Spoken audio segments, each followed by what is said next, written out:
Hey, how you doing? Hi. I just saw the greatest movie of all time, the greatest film in the history of all cinema, Batman v Superman: Dawn of Justice, and it was awesome. Did you see it? Yeah. Did you like it? Yeah. I mean, I thought that it was a bit of a mess and, you know, it had its flaws, but I thought there was more good than bad. There's a lot of potential in there, and I just hope that they learn from the mistakes of this one so that Justice League is better. You don't know. You don't know the source material, okay? You don't know what you're talking about, okay? This movie is just too deep for you, okay? You're just one of those Marvel fangirls, okay? You wouldn't know a good movie if it bit you in the ass, so fuck you!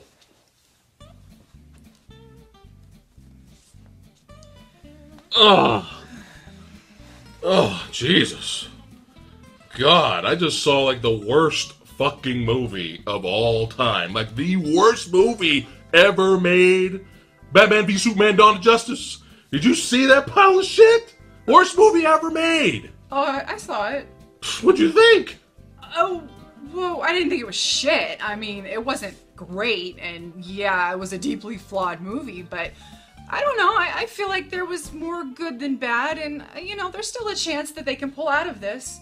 You don't know what you're talking about, okay? You don't know the source material, alright? Marvel is perfection, okay? Marvel has done everything right. There is not one bad Marvel movie, okay? Marvel is the greatest of all time. You're just one of those little DC fangirls with a little Justice League pop shirt. So fuck you!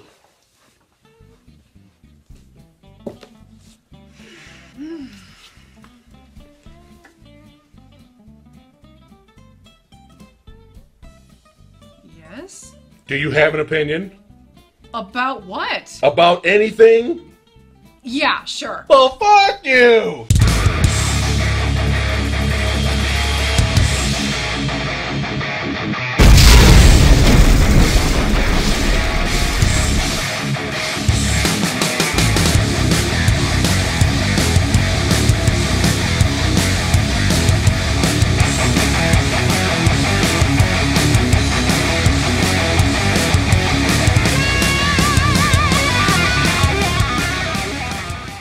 What's up, movie lover badasses? Fat Samurai Guy here with Lady Fat Blood, and welcome to our spoiler discussion of Batman v Soup: Dawn of Justice.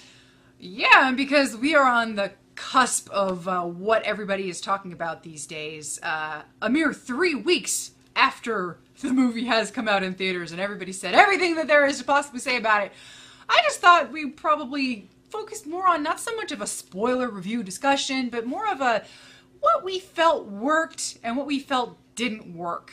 Just on a personal preference level. I guess I'll just jump in and say I wasn't, as much as I loved Ben Affleck as Batman, I wasn't really thrilled on his characterization. It took me a while to get used to the whole Batman is blatantly causing people to die scenario. That was a little jarring, but I was okay with it when I kind of realized, all right, he's been doing this for 20 years. He is a different person. He's obviously had this run-in and lost somebody, as you see in the Robin suit in the Batcave with the joke's on you, ha ha ha.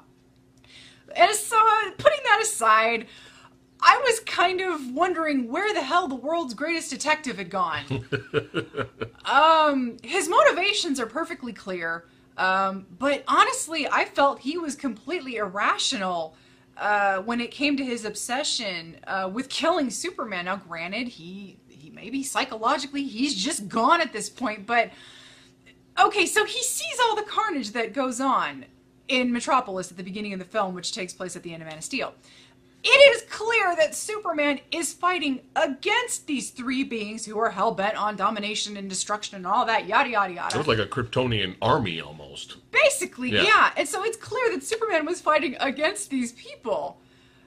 So obviously, Superman was not the enemy that Batman should have been worried about during all of this and focused his obsession on for the next 18 or so months. And so you cut to, why was he angry? Well, so many people died. There was so much destruction. So if he was really angry and upset about all of this destruction that Superman was a part of, but obviously was not the deliberate cause of, you'd think someone as intelligent as Batman would be only weaponizing the kryptonite and kind of as a precautionary against Superman and just keeping an eye on the situation. And I understand, and he doesn't give a fuck about killing and all that, but, and especially the premonition sequence, obviously, that gives further cause to his obsession and justification of his actions. But it makes him seem illogical. Yeah. You know, the mental instability thing. I don't know. It didn't work for me. It's like, okay, he kills. Okay, all right, I gotta wrap my head around that, but he is irrational in this movie, and I can't really say I liked that. I mean, it is different. Yeah. But it was hard to swallow that. And did he know who Clark Kent was? Because he didn't know who his mom's name was. It didn't seem like he knew what Superman's identity was at all. So you mean to tell me that Lex Luthor knows who Batman is? Well, it seemed like he did. He knows who Superman is because he knows who Lois is. He knows to kidnap Martha. So everybody knows who everybody is. Yeah. But Batman seems to be mysteriously out of this loop. I don't know. Maybe that was just me. The world's greatest detective. The premonition / future / whatever the hell it was sequence, the general consensus so far is that it's a premonition or a dream of Batman's. The post-apocalyptic future where we see the Omega symbol of Darkseid. And if you know the comics, I very vaguely am aware of the situation where it's insinuated that something happens to Superman in the future and he snaps and Darkseid comes in and he gets his little control and his little tentacles in him and all that. And now he is in Darkseid's influence and therefore he is, he is taken over and blah, blah, blah. You got the guards and all that. For me, it just does not work in the narrative as they presented it. I could have handled it if we were actually being shown a flash forward sequence. Mm-hmm. And we are being shown something that actually will occur in the future. But instead, the structure is we see Bruce in the Batcave, suddenly we see the future, and then suddenly he wakes up because the Flash shows up in the Batcave just to warn him about, oh, Lois is the key, you were right about Superman. He says, you're right about him, okay?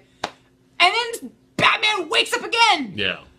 Wait, what? I mean, and again, this is one of those things where it might make sense in the future. Yeah, it might. But as it currently stands, it looked fantastic. It looked great. I love the look of the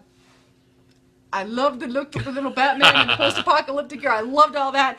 The action sequence itself was amazing. It was really good. But it just... in the narrative... it didn't work for me. Yeah. Maybe like you said, when Flash woke him up, that should have been the end of it. But he woke up again. Just made it more confusing. I'm not digging Flash's robotic RoboCop look. I don't know what that's all about. He looks like a Play Arts Kai version of the Flash. Yeah, we'll see. We'll see. And this might be just a matter of, because so much was chopped out of the film, I don't know. We may get a rated R version. We don't know. There's this big rumor going around that they might say, screw it. We haven't made the money back that we wanted to, and we're going to release the rated R version in theaters. I'm down for it. Yeah, we'll be seeing that. Yeah. But Superman, his motivations also weren't completely clear on why he was intending to go after Batman. He had this thing where he was like, he wanted to do the story on Batman and the Vigilante and this and that, and it didn't make sense completely because the movie never shows Superman being racked with guilt over killing Zod. I thought that's how they were going to portray Superman, as he learned his lesson by the end of Man of Steel. He learned his lesson on, you got to be more careful with the people. And I thought they did display that because when Superman is fighting Doomsday at the end of the film, he actually takes him away from the city. And I thought, okay, he's learned his lesson. I like that. He didn't want the destruction. Took him into space. Yeah, he didn't want the city involved in all this. It was Batman that led him back to the city. But anyway, that's the thing. No, they explained it. They had to shoehorn in Wonder Woman. It's like, why did you bring him back to the city? It's an abandoned port. Oh, okay. That was adorable, guys. That was really cute. But I thought that we were going to see a Superman who was racked with guilt over killing somebody, and so that was going to be his motivation for not wanting to kill somebody. And in comes Batman, who is making he's making actions that are leading people to their deaths, okay? And I thought that was going to be his driving force into stopping or wanting to prevent Batman from operating as he is. But we never really saw that. We see Superman see a news report on the television, and all of a sudden, oh, well, Perry, what about this guy? He's doing this. Why are we writing about this guy? So we never really got to see if this was why he was, doing all this. And then my biggest thing was, we have the African village set up at the beginning of the film, where he's taken Lois hostage, and Superman shows up, and he flies straight at this motherfucker and plows him right through a wall. We never see this guy again. There is nobody to speak out against this regime that he was leading. So we don't know if this guy is dead. We don't know if he's still alive. Now, he could have very well died during all that. If he died, Superman, you're a fucking hypocrite because you just killed somebody because you're a fucking little piece of tail, okay? You just killed some guy, and you're gonna go after Batman for killing other people for actual legitimate reasons? Okay, but we don't know. I don't know. It's all ambiguous. Yeah. We don't know. Yeah, it would have made a lot more sense if Batman was branding people and doing his Batman thing, taking people out in Metropolis. Like, if he was in Superman's hood, then I could see Superman get all a little uppity about it. You know, what the fuck you doing over here, man? You need to go back across the street. Because Gotham was literally across the street of Metropolis. Yeah, that was a little strange, but, you know. But yeah, it would have made more sense for Superman to get all, like, puffed up about it. Yeah, but he was in... Okay, so Batman finally shows up when he's going after the kryptonite. You know, Luthor's thugs have the kryptonite and all that. So Batman finally shows up in Metropolis as Batman.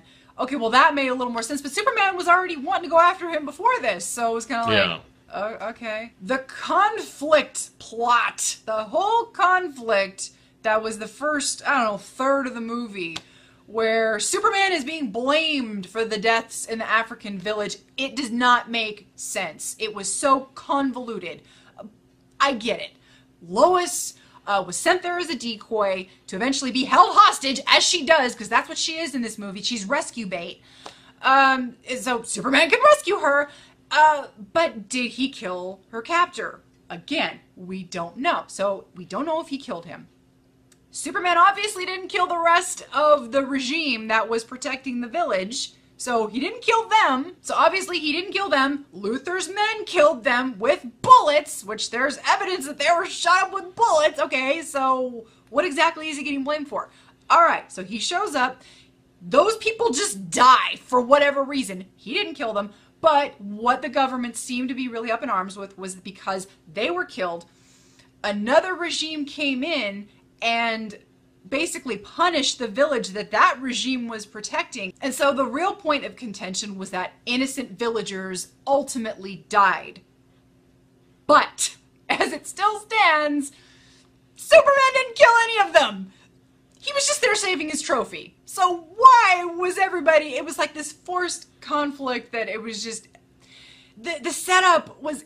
It was interesting because they wanted Superman to answer for this and they wanted him to answer for that. So I understood that. Yeah, I can understand the government's concern, but it still wasn't that clear cut of why they're going after him. You know what I mean? So far, he's been protecting people, saving people, rescuing people. Yeah. They're all looking at him as, you know, the Jesus figure and all that, which I actually really like that sequence. Yeah. I know some people call that the Superman looking depressed while saving people sequence. Yeah. But I actually thought it worked. I actually thought that was pretty good. Very nice looking. Yeah. I thought Henry Cavill was fine as Superman in the movie. But one scene actually kind of bothered me. Not just because it was a really good scene, but then it just kind of ended with like, But it could have been better, you know, if Cavill showed some type of any emotion. And it was the really, really good scene where the Grandma Peach tea scene. That was actually cool when everybody blew up and Holly Hunter was kind of freaking out because she didn't know what was going to happen.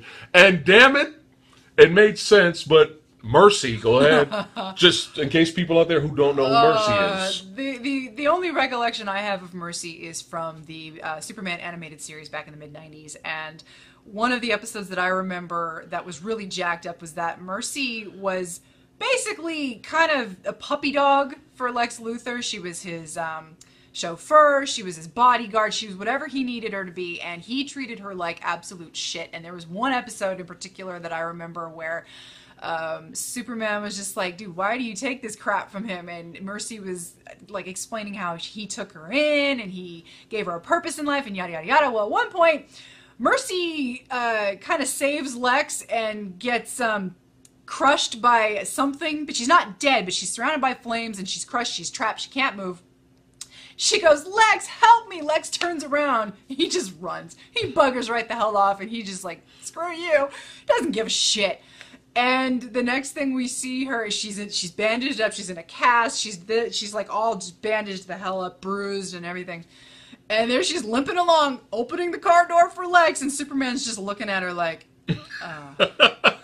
And here in this movie, same shit. Just leaving poor Mercy in the court, just like, bye, bitch. Yeah, so much for her having a role or part in the series. It's so appropriate. Yeah, so she dies. So anyway, really good scene, everything blowing up. But after that big, huge, shocking scene of the explosion, I don't know what Zack Snyder told Henry Cavill or what, or what he didn't tell him. But you have this huge explosion and all these hundreds of people have died. And Henry Cavill, his face was just like... It's like, what? Yeah. You're like, dude, at least be shocked. Like, oh shit, that happened. Or look sad or look pissed. Like, what the fuck? Yeah. Like, how did I miss that? You know? But his face was just like, That happened. Well, that happened. Yeah. And they tried to make up for it with a scene of him talking to Lois, I didn't see it coming, and da-da. It's like, yeah, we had some emotion there. Yeah. And let's just take it out. I get what they were trying to do, but the scene was so unexpected. It had great tension. That scene was so well shot. Holly Hunter was great. The guy sitting in the wheelchair didn't know anything was gonna... I mean, it was just like, it was a great, shocking, jarring scene. And then it was just like... That's just a nitpick, though. Lois Lane sucks. This is probably one of the worst Lois Lanes we've ever had. Aside from being relegated to nothing more than rescue bait, the film desperately tries to make her relevant. 3 times. Oh, man. Several times the film tries to make her relevant. The greatest grievance for me, second only to her having to rush in and explain to Batman who Martha is so that he won't kill Superman and his little Martha meltdown stuff. She tosses the kryptonite spear into a body of water to get it away from Superman, which is like, oh, okay.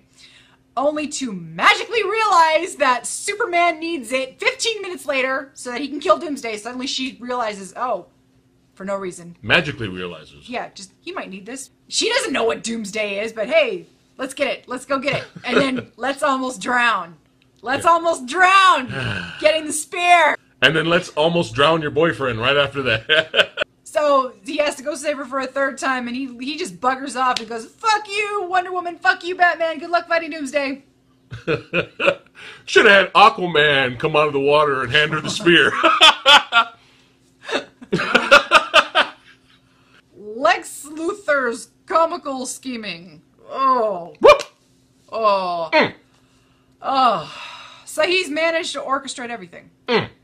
From getting the kryptonite he assumes will kill Superman, to goading Batman into having soups via the Wally character, to goading Batman into hating Superman even more via the Wally character. He's been pulling the strings with the Wally character this whole time. And he just so happens to know the very night Batman would decide to call out Superman. Yes. And that's the night he knows this because he kidnaps Martha, kidnaps Lois, and buggers up to the top of his building and waits for the signal. And then, okay, the plan's in motion. He knew all this. That's pretty damn convenient planning and timing there. Woo! Doomsday's creation. Yeah. It was just the biggest waste. As was Superman's death. Yeah. Ultimately, mostly because none of it felt like it was earned.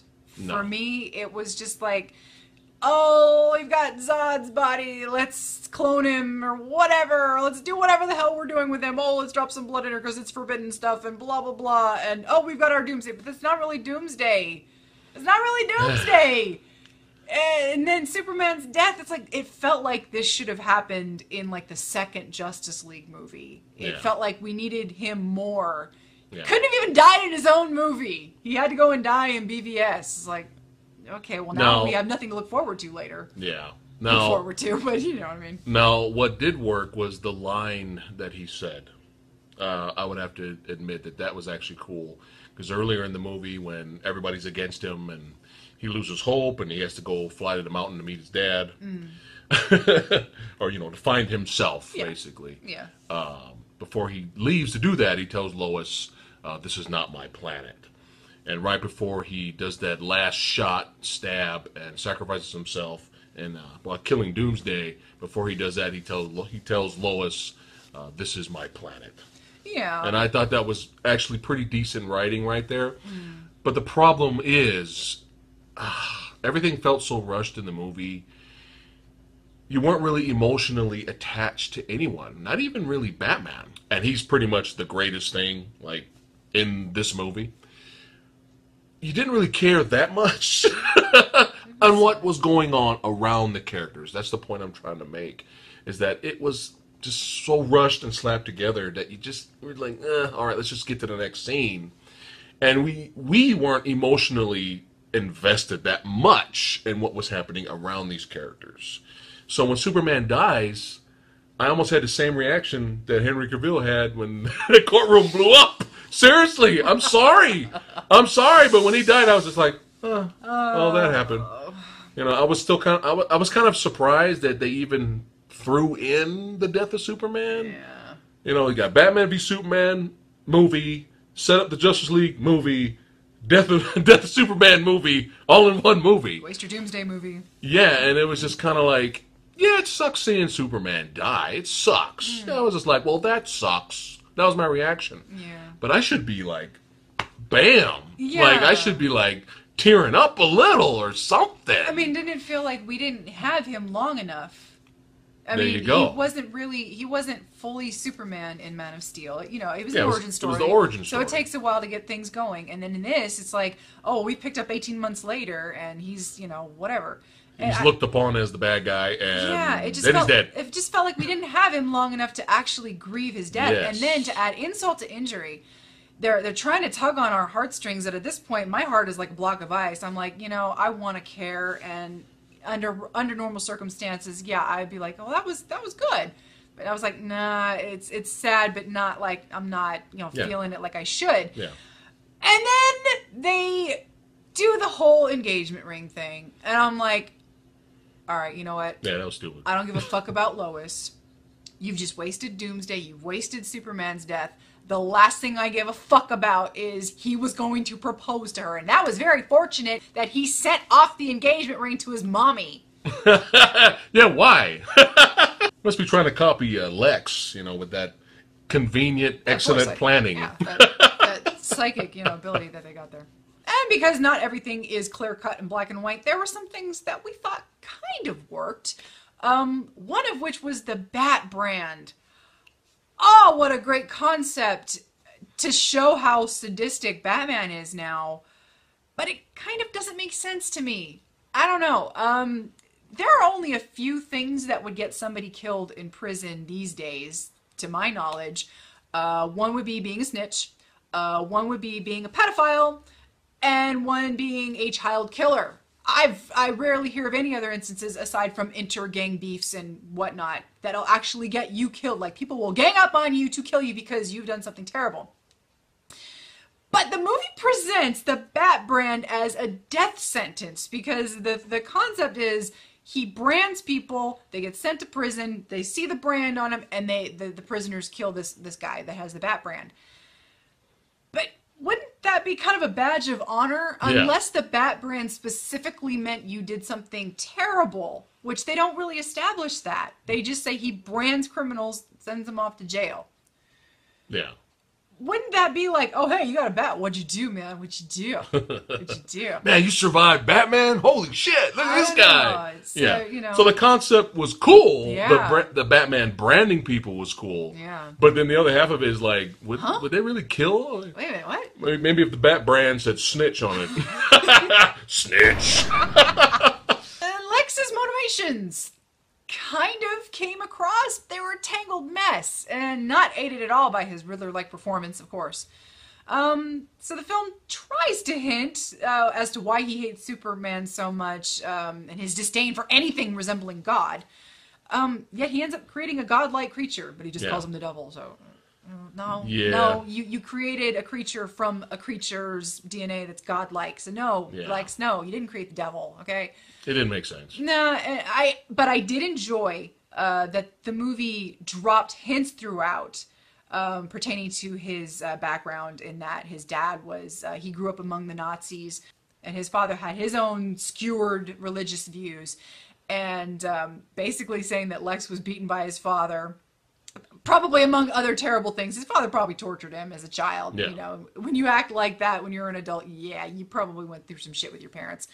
So that was fine. And I actually found that whole situation a good example of what the film tried to do throughout, in that it didn't spoon feed the audience all of the information, which I really was appreciative for. I don't like being told every 5 minutes, hey, you remember that? Hey, you remember that? We just set that up. You remember that? I don't like that. I like figuring things out for myself. So I recognize that, and I do appreciate that. So to an extent, I was appreciative, but I just felt like too much was missing throughout, and it was just tangled. Yeah. Not enough character development. Okay, so while I was initially rolling my eyes at the thought of another Batman backstory flashback, once I realized they were using it as a plot device for later on to bring Batman and Superman together and make them stop fighting, I was fine with it. However, once again, the delivery of the plot device was sloppy and on the surface a little bit nonsensical. Superman is dumb as hell for not just coming out and telling Batman, hey, Lex Luthor's got my mom, I need your help.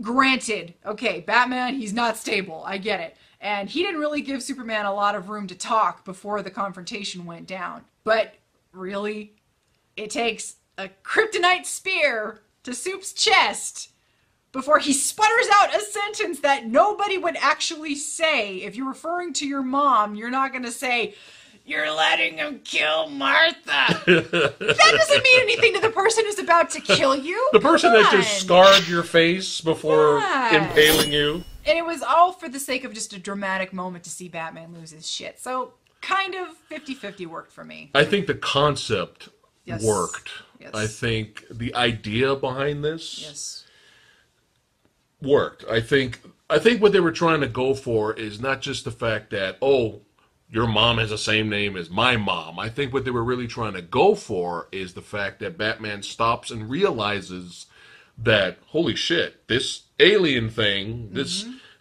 another, this being from another planet who's not a man, and he kept saying, you're not a man, you're not brave like men, and all that stuff. That was a little ham-fisted too. Right?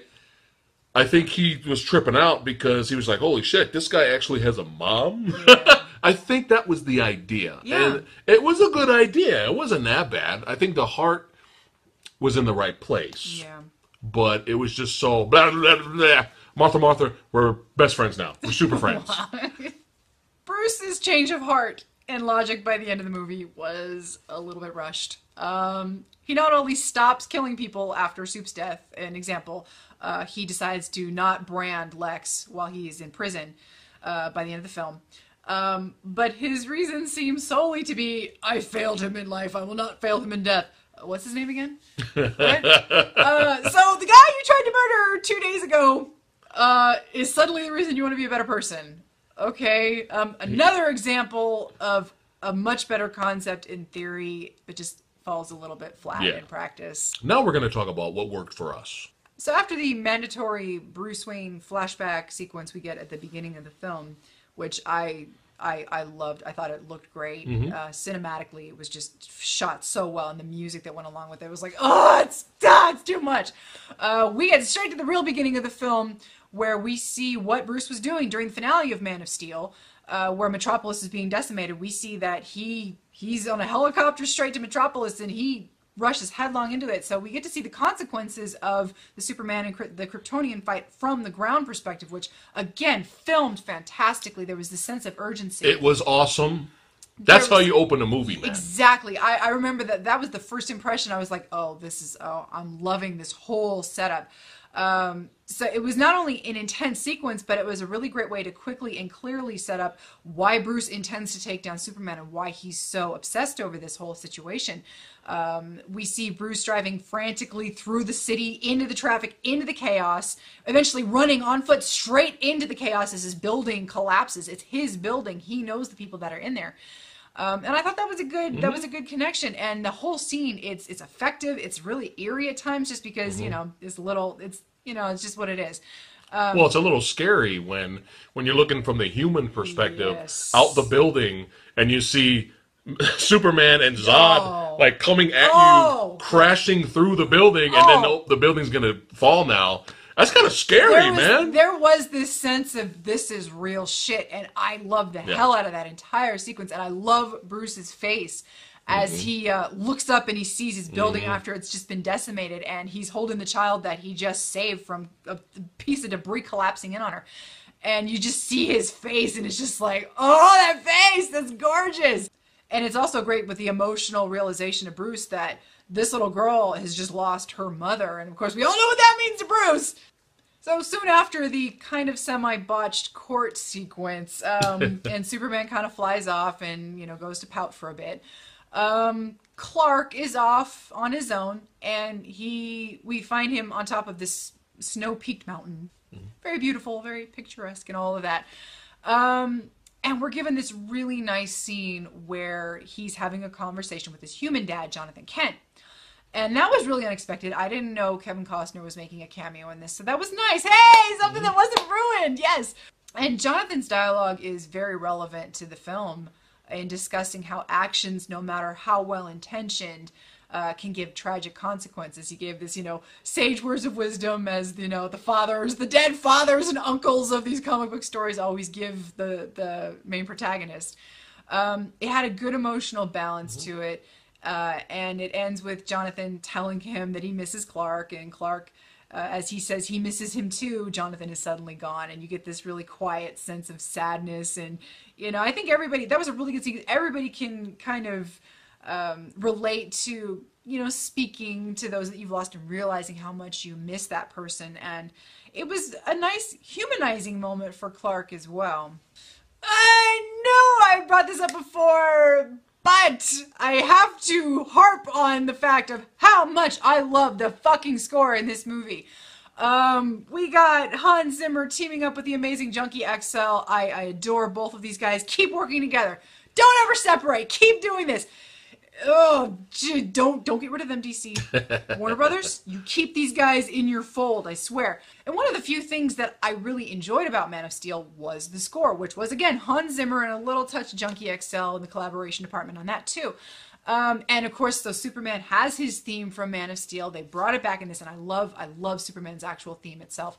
There's a slight reluctance but heroic sound to his music. And in Man of Steel, there was an undeniable menace to the Kryptonian theme, and I thought the two blended together were just fantastic. And we actually get that music kind of come back for the beginning of Batman vs. Superman, and it's fantastic. And we up the ante by getting the amazing themes for Batman and Wonder Woman now. Wonder Woman has this killer theme that just makes me want to jump up, grab a staff, and start swinging it wildly around my head and just go jumping from rooftops and doing some crazy parkour shit or something. It makes me want to beat something up, okay? And Batman has not really necessarily two themes, but there are two sections to his music. And one is more derivative of the other, but there are two clear compositions for his theme where you've got the actual Batman theme that is bombastic and dramatic and operatic with the horns and the chorus and the drums just blazing out, and it's fucking amazing and just, it's everything great about music. And then you've got kind of what you could call Bruce's theme, which again is a bit of a derivative of the Batman theme, but it's very quiet and it's subdued and it's a little uncertain and sad. And even though I completely 100% disagree with the performance chosen for Lex Luthor, I gotta admit his theme was at least appropriate, if nothing else. And it's kind of, it's villainry at its finest, and it's, it fits the character. Yeah, so I can't trash the theme. I like it. And I love Bruce's training montage. It was so fucking badass, man. Lifting weights, pulling tires, sledgehammering the tires. It was so fucking cool. I even love the one part during that scene where Ben Affleck just screams. He's like he's so pumped up. He's just like, ah! It's like, yeah. The only thing I wanted was I wanted to see him get into the armored suit. That's the only thing that I was just like, oh man. Yeah. But I mean, the armored suit looks so good. The armored suit is just amazing looking. Gorgeous. But it would have been nice to see him kind of suit up in that, because You see him do his thing, and in the next shot, he's already in the suit walking. It's like, oh, but just nitpick, but love the training montage. Let's just be grateful we don't have a suit-up montage with bat butt and nipples. And like I mentioned in a previous review of the movie, love the fight sequence with he's beating the shit out of the thugs, man, when he's going to rescue Martha. Yeah. I mean, the dude shoots him point blank in the head, and he turns around, he's like, what the fuck? Stabbing some dudes, a grenade blows up. God.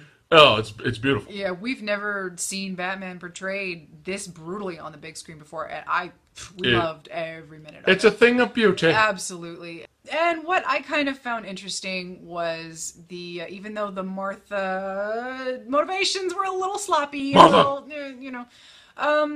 if you take the emotional weight from what they were trying to do and apply it to this scene, it kind of makes it a little more weighty in terms of Batman has probably wanted nothing more in his life than to save his parents, and his dad's final words were Martha.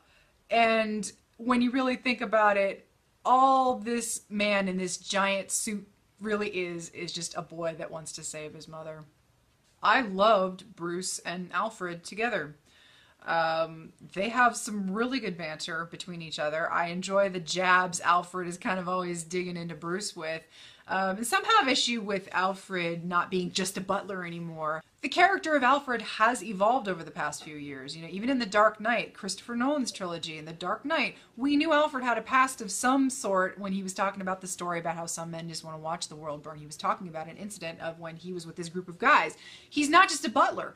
And in the series Gotham, which I can't watch because it irritates me to my very core, but you cannot deny Alfred is one of the strongest characters in that show. He's a badass. Alfred is awesome on that show.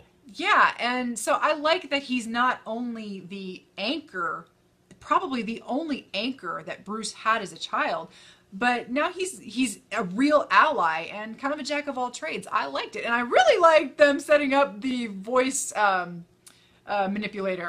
I like that. I like Batman's voice in this one. That's something else I completely forgot about. So in the end, we were entertained by Batman v Superman. We enjoyed it. And it's okay, people out there in internet YouTube land. It's okay that if you hated this movie, it's fine. It's okay if you absolutely love this movie, okay? Yeah. Just for the fact that you see Batman and Superman on screen and that was enough. You didn't care about the plot or anything else. You didn't give a shit because for you, that was enough. And that's what's cool about cinema, because cinema, in essence, is supposed to be entertainment and is supposed to entertain you. So that's fine. But it's okay, everyone else, to be in the middle, too. It's perfectly fine to be in the middle, okay? Yeah, I think people have kind of forgotten, I don't know if this is an internet thing or if this is just a human nature thing.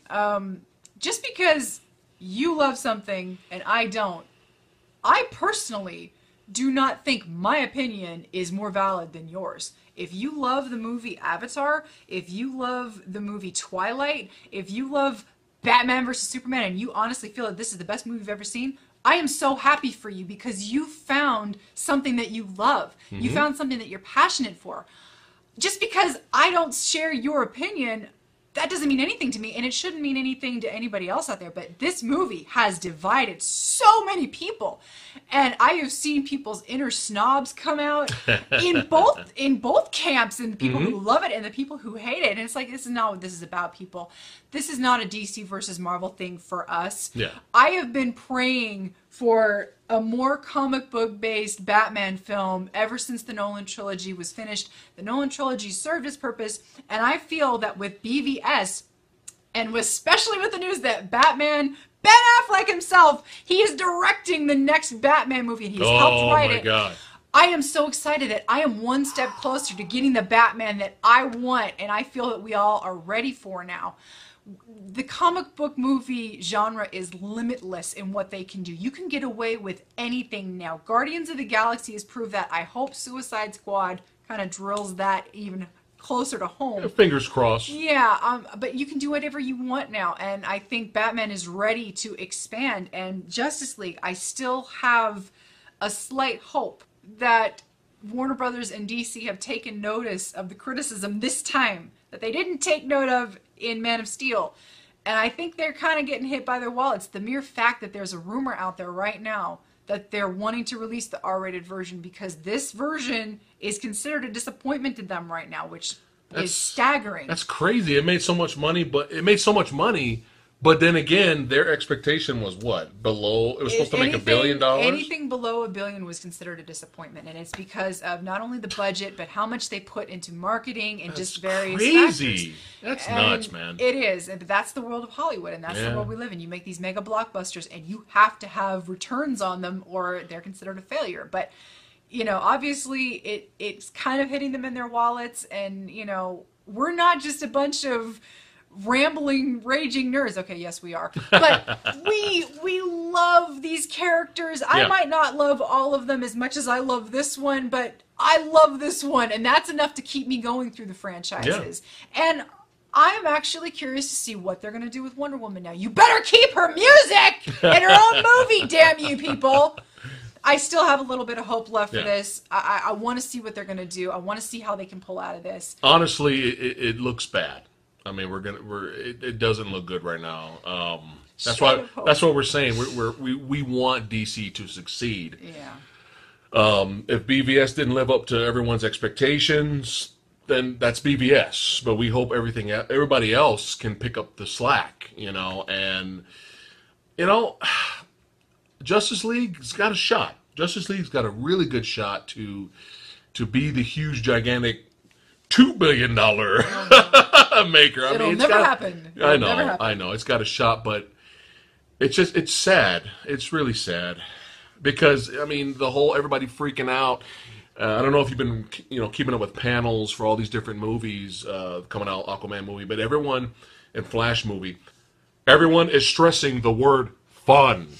Fun. Flash is going to be fun. Yeah. Aquaman is going to be fun. Suicide Squad, we're gonna do some reshoots to make it fun. Don't worry, guys. That might be a lie, I know everybody didn't like BVS, and they thought it was too dreary and dark and all that. So, fun. Don't worry, fun's coming. Yeah. That's not good, man. No. That's not a good sign. I mean, people are kind of panicking now. I think Warner Brothers is panicking. Yeah. I think they're really hoping that Suicide Squad does decent. I mean, and it's kind of sad. We want DC to be huge. Yeah. And competition is a good thing. Yeah. You step up your game, and Marvel, they're going to be looking over their shoulder. And what does that give the audience? It gives us better movies. Mm-hmm. You get two companies duking it out with each other. We win. Yeah. We get good movies on both sides. We get people actually trying. Yeah. But I think DC just tone it down with the writing a little bit. Just tone it down. Don't shoot for the 3-hour mark. Okay. Yeah. Just make it a little more simple. Less is more. You know, keep the badass action sequences. That's fine. Yes. We have no complaints about the action scenes in BVS, but let us get to know the characters, so that when shit happens, we give a shit. You know what I mean? Let us get to know these people, because these are all iconic characters, and we want to see them done well on the big screen because they deserve it. We hope you enjoyed our video, and we'll see you guys next time. Like, share, subscribe. Like, share, subscribe.